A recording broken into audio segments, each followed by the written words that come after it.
Em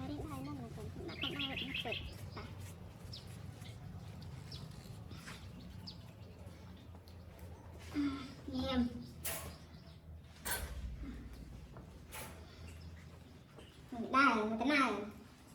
nó đài mà rưỡi nhầm ít ok mà rưỡi nhầm này cứ sần phải sần cái này còn nào thế nào còn cái này ok mà thầy á phải thì môi ui dồi bạn cô lời hai nè tên rồi khoa cô nhà nó tên khoa cô nhà nó giờ mà tôi đợi nhầm đang xem mặt sẽ đây rồi sẽ đây trên tay nó mà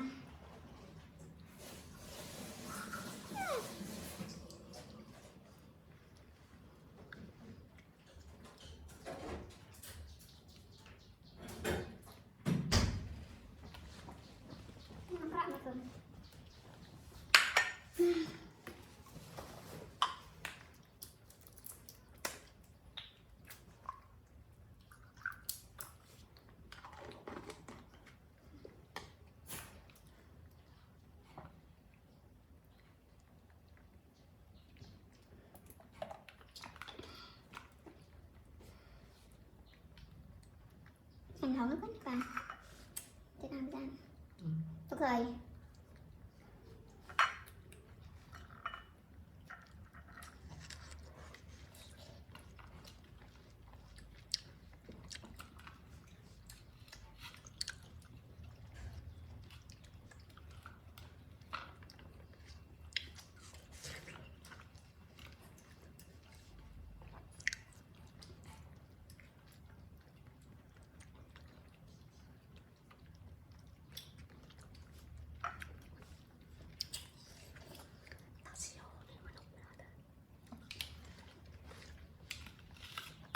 đọc vô cái gì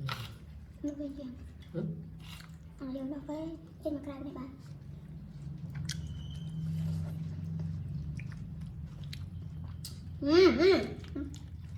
ăn hai còn lại ăn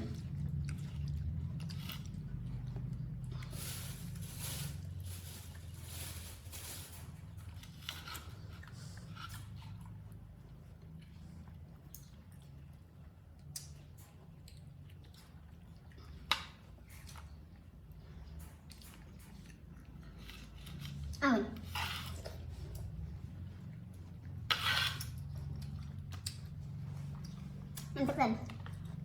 đến thực chạy lên nhanh nhẹ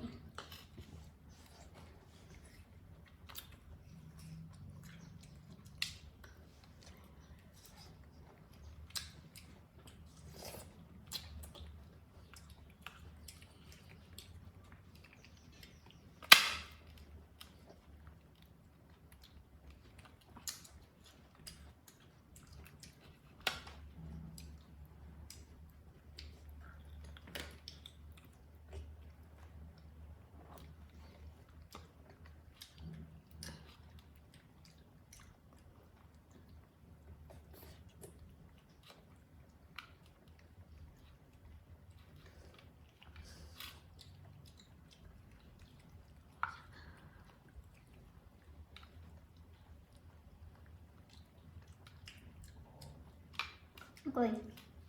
vô cùng ở đây đi hay chỉ là cam thế này